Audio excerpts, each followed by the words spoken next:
majestic creatures.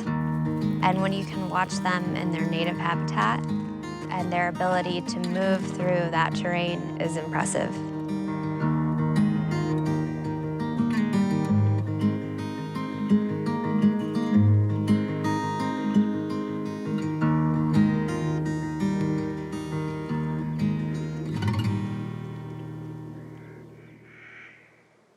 Well, John Muir certainly referred to Sierra Bighorn as the bravest mountaineer. And I think that's an apt description of bighorn, because if you've ever seen the kind of terrain that they're able to move in, and they move in it with such comfort and agility. They live on mountaintops. They'll sit out thunderstorms on a ridgetop like it's no big deal. They are wild, wild creatures, and they persist in the most rugged environment. They belong in the cliffs. They live in the cliffs, so they should be in Yosemite. Well, with the arrival of Western settlers, domestic sheep came along with them, and domestic sheep carry diseases that can decimate bighorn populations. Bighorn sheep have no immunity to these pathogens. When they're exposed to it, you can lose entire herds. You know, there were probably millions of domestic sheep grazed throughout the Sierras starting in the late 1800s. By 1995, there were only about 100 bighorn sheep left in the Sierra. And Sierra Nevada bighorn sheep are a unique subspecies of bighorn sheep. They're the rarest mountain sheep in North America.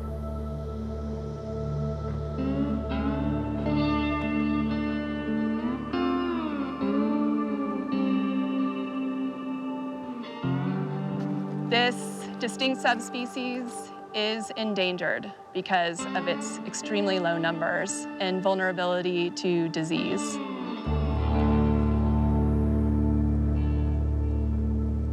So in order to recover the population in Yosemite, we really needed another herd in the center of Yosemite's wilderness, so it was buffered by threat from disease with domestic sheep.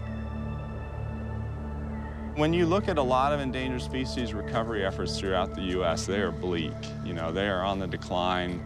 There's little hope for them to recover, and in many cases, that's because the habitat's lost. And without the habitat, you can't recover a species. And what's unique about this situation is that the habitat is still there. And a lot of it's wilderness, a lot of it's protected. We think that Yosemite offers some of the best summer habitat available in the Sierra. The Cathedral Range has a lot of high elevation alpine meadows that we think will be really important sources of nutrition for bighorn. So in order to give Sierra bighorn the best chance of persisting, we really need them to have a larger geographic range. And the fastest way to make that happen is to move them.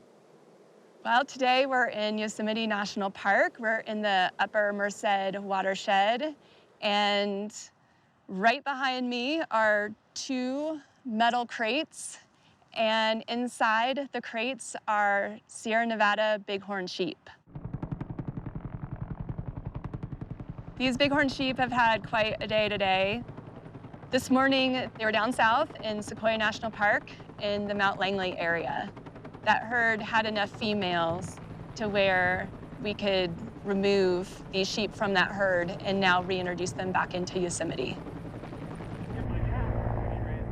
It'll be the first time in over 100 years that we've had a bighorn sheep herd inhabit this area. Ready? 1, 2.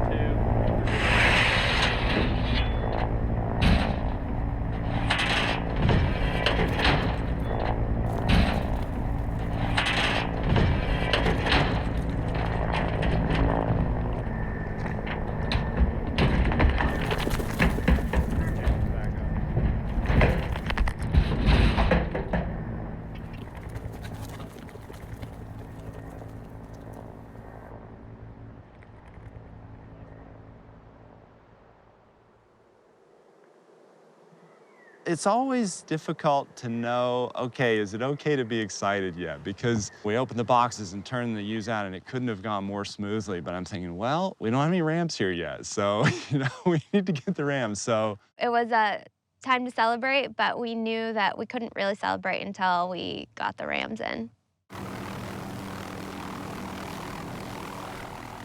For these reintroductions where we're moving animals into historic habitat, we capture bighorn sheep using a helicopter and a net gun. We have the helicopter fly into an area and essentially try to find animals, and then they have to determine whether they think they can catch those animals. And with bighorn sheep, that's particularly challenging because they're in such steep, rugged terrain.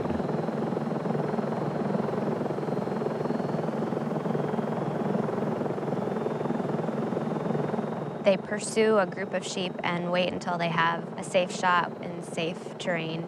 And from the helicopter, they deploy a net from a net gun, which captures a bighorn sheep. Then the helicopter is able to immediately lower down right over the animal. One of the crew members jumps out on the animal. They put a blindfold and hobbles on the animal and then put them in a transport bag where the sheep are flown into a base camp for processing.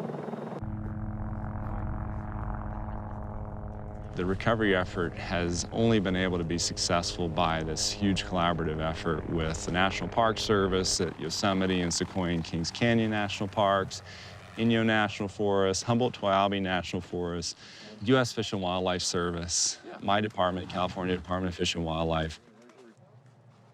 I think everybody believes in this project. The Yosemite Conservancy, the Sierra Nevada Bighorn Sheep Foundation, and the National Wild Sheep Foundation have all supported this project.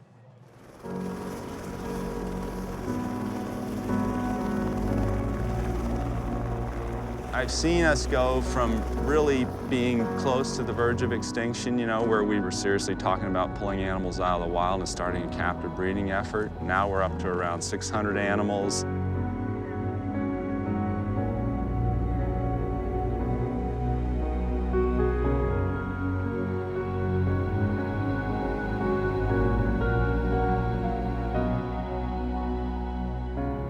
And it does say something about humans. We're capable of making mistakes, but we're also capable of correcting those mistakes. You know, it takes a lot of hard work, but it's the right thing to bring this animal back to its rightful place.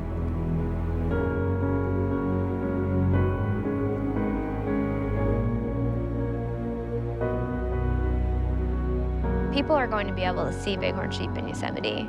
Folks go out hiking in the Cathedral Range and they really might see bighorn sheep, especially as the population grows. And I think that'll add a totally different experience for the visitor to the park.